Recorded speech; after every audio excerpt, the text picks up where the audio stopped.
Hey, what's up? John Sonmez here from simpleprogrammer.com.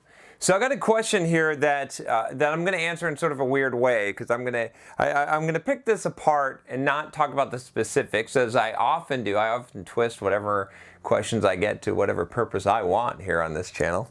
But anyway, this question, it's kind of long, but I want to talk about some of the things that are asked in this question, this email that I got, because they're very relevant, not just to this particular specific application, but in general here, which most things that are valuable have a general answer rather than a very specific contextual, something that you can draw from. So how's that for being vague, right? Okay, so I'm going to sort of read through this. I might skip some parts of this. This is from Jason. He says, "Hi John, hope you're enjoying your European vacation, and great videos, keep it up. I'll try to make my email as short as possible. I've been working in an IT support role since I began working back in 2006. I haven't had any other types of roles, but my strength is in the areas of programming and scripting. I have knowledge of other areas of IT, but not to an expert level." So he lists some areas. "I'm really getting sick and tired of working for other people, so I really want to go out on my own and start my own consulting business. I know my personality isn't suited toward working for other people." Okay, so the problem I have might be a little hard to understand. I think I might be making the problem bigger in my mind than it actually is in real life, or maybe not. I know that I'm meant to have my own business, but I'm not clear on what exactly I can do in the general idea of IT consulting. Okay. I have a passion for programming and scripting, but I don't know if one can build a business just based on that small subset of IT. Frankly, I'm also afraid of failing. I'm afraid a client will ask me to do something outside of my comfort zone, and then I'll go into a panic. Okay, so here's the questions, and he's got a bunch of questions here, and I want to address these. Again, forget about this. I mean, if you're even not a programmer, big fucking deal. It doesn't matter. Like, forget about the context of this. It doesn't matter that it's IT or not. This is just in general for anyone that's considering being an entrepreneur or going out on their own, or just life in general. Honestly, some of these questions here, I want to talk about some of these things. These are common questions, common fears that hold us back from doing what we're capable of, and I want to address these, like I said. So the first one he says is, so here are my questions. One, how do you confront your fears and take action even though you feel paralyzed by them? So really, it's like my friend Dan Martell says. You can check out, I did some interviews with Dan Martell. And just fucking do it. JFDI. That's what that's his little thing. Just fucking do it, right? So when you have a fear, right, and you want to overcome the fear, you have to just do it. You're going to feel paralyzed by it if you take the time and you think about it, right? And so, I'll give you some examples here, right? So I had a lot of fears, right? You can check out my video on the 5 soft skills. I did the Xamarin talking 5 soft skills every software developer should know. It has nothing to do with soft skills. It has everything to do with fear, right? Overcoming fear, being uncomfortable. Okay, and so I definitely had a lot of fear, and I had to learn how to conquer that. And I'll tell you, when I was learning how to conquer the fear of the airplane, you just got to fucking do it. You just book the plane, you get on the airplane, you sit in the window seat, and you watch the thing take off, right? I mean, you got to do it, right? And when I was getting over the fear of roller coaster, I'm like, let's strap this baby in and let's go, right? And you just got to take that action quickly. And I'll tell you now, another thing here, right? I was just doing some coaching the other day when I was in Vegas with some guys. If I'm out there, occasionally I'll coach guys on social anxiety, right? Talking to women, right? And I showed them how it's done, right? I'm walking up and I'm like, hey, I'm just walking, I'm just like this, I'm on before I have the chance for fear to take a hold of me, right? So I'm just walking up. I must have talked to like 15 girls in just like, maybe an hour time frame, just showing these guys, look, here you go, watch.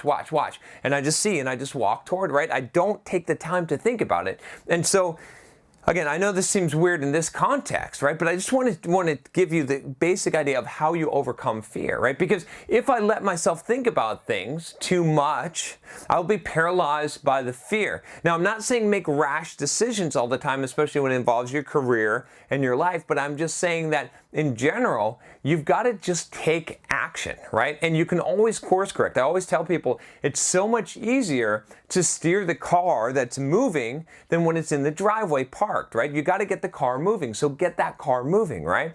Again, like I said, with a lot of you younger guys that are, and some of you older guys that are afraid, that have social anxiety and things like that. You're afraid to talk to girls, right? Again, this is something I coach quite a bit because it's such a prevalent problem and it's such a prevalent fear. You just gotta fucking do it. You just fucking do it, right? There's nothing, you're never gonna get to the point in life where you're like, okay, I've thought about this enough, and I recognize that I don't feel afraid anymore. Now I can just go and do it. No, you're gonna feel afraid, right? You will get to a point where you can do things without being afraid, but it's gonna be from taking action. It's gonna be from acting in spite of fear. Courage is what you have to build, and courage is acting in spite of fear, right? So you're always gonna have that underlying fear, right? But you're gonna learn to act besides it, regardless of having that fear, okay? So in this particular case too, how do you confront your fears and take action?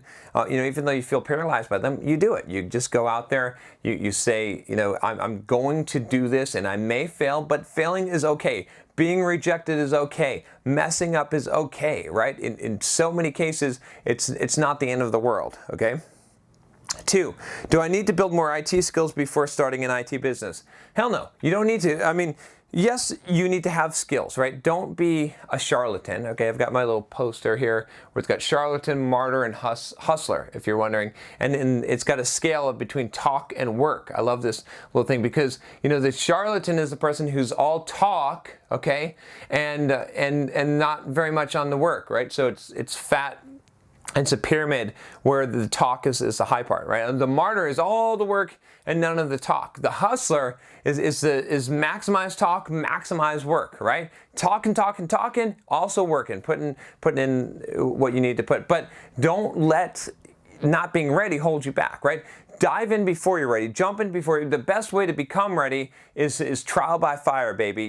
Go in and jump in. And you think you've got enough knowledge to help anyone, then go ahead and make a business out of it, and you'll learn. I mean, one of my good buddies, oh my gosh, bless his heart, but fuck, he didn't know shit about computers, and he started a computer repair business.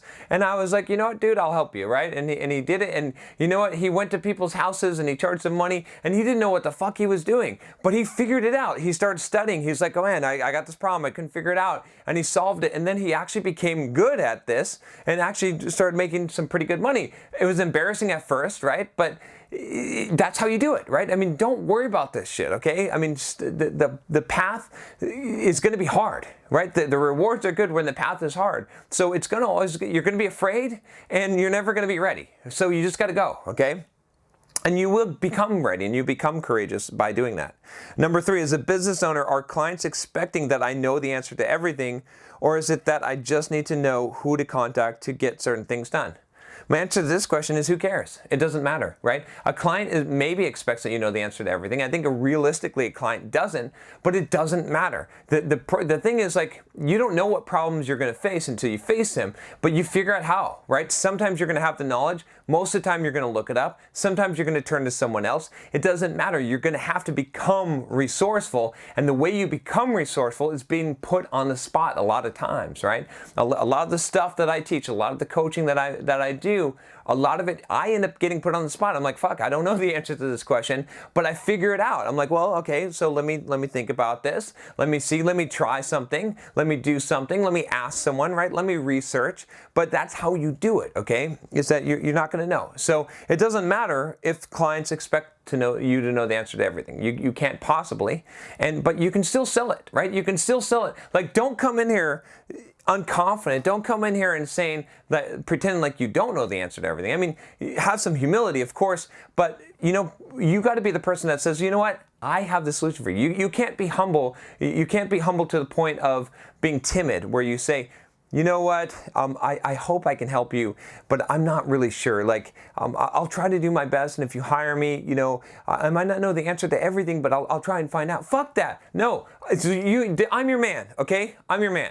I will hook you up. If I don't know it, I will figure it out. Like, I never had a problem in the past. don't worry. There's nothing, no IT problem that I can't solve or that I can't conquer, because I'm a fucking bulldog. I will make sure that your problem that you're taking care of, if you're my client, if I am servicing you, I will take care of you like nobody else, whether I know the answer or I have to find the answer or I have to make a fucking brand new technology to solve your problem. I will do it for you. That's how you do it, okay? Again, that doesn't imply, it's not lying. It's not saying, oh, yeah, I know everything, right? It's not saying, when someone asks you a question, that, lying to them and pretending like you have knowledge that you don't. It's just being willing to be able to do whatever it takes to earn their business, to show them that you have confidence, right? No one follows someone who doesn't lead, and you don't lead without confidence, okay? Remember this stuff, all right? Next, number 4. If you were me, what would be the first step you take to start your own business? I'm starting by joining some meetup groups, and I'm thinking of writing down my skills so that I can analyze what I can offer to customers. So I think that's fair, right? I think that's great, and it makes a lot of sense, but you've got to make this simpler than what you're doing, right? It's really, really simple. Start simple. What are you going to do? What kind of business do you want to do? What kind of value do you want to offer? And then don't overthink this too much. Don't analyze this too much. You just start trying it, right? Because you're going to have iterations. You're going to make mistakes. Simple programmer today, right? My life today as an entrepreneur is not what I planned. It's not what I planned. Okay, it's what happened. I didn't expect to be making 2 to 3 YouTube videos a day. I didn't expect to be teaching about woo-woo shit in personal development, right? I didn't expect any of that stuff, but this is what stuck. This is what resonated with me. This is what resonated with you. That's why you're fucking here, right? You see what I'm saying? I didn't expect to drop the F-bomb in a video, okay? But I do, okay? So I went with it. I went with what happened, what worked, okay? And so that's the same thing here. It's like you're going to have a plan for a business, and it's going to be rough, and that's fine. And then you're going to start doing it, and you're going to learn by trial, and you're going to fail, and you're going to make mistakes, and it's fine. But each step that you take, each fall, right? Each iteration, you're going to get better, and you're going to learn more, and that's how you'll find your groove. But you got to drive the fucking car. You got to turn the ignition, then you got to step on the gas, and you got to be willing to not know where you're going, but to be able to steer. It doesn't mean you don't have focus. It doesn't mean you don't have a drive. It doesn't mean you don't have a goal. It doesn't mean you don't make a plan. But you have to realize that you're going to be off-roading half of the freaking time. All right, that's all I got for you today. I don't mean to be so mad at you, Jason. I think these are great questions, but hopefully that helps you. If it does help you, okay, let me know. Leave a comment below. If you're wondering about this kind of stuff, about being an entrepreneur, building a business, I'd like to create some more content around this. It's fun. I like this stuff. All right. Click the subscribe button if you haven't already. Click the bell to make sure you don't miss any videos. In fact, just click the bell. Why even click the subscribe button? Just click that bell and become a super subscriber so you don't miss any of the videos I do here, 2 to 3 a day. Talk to you next time. Take care.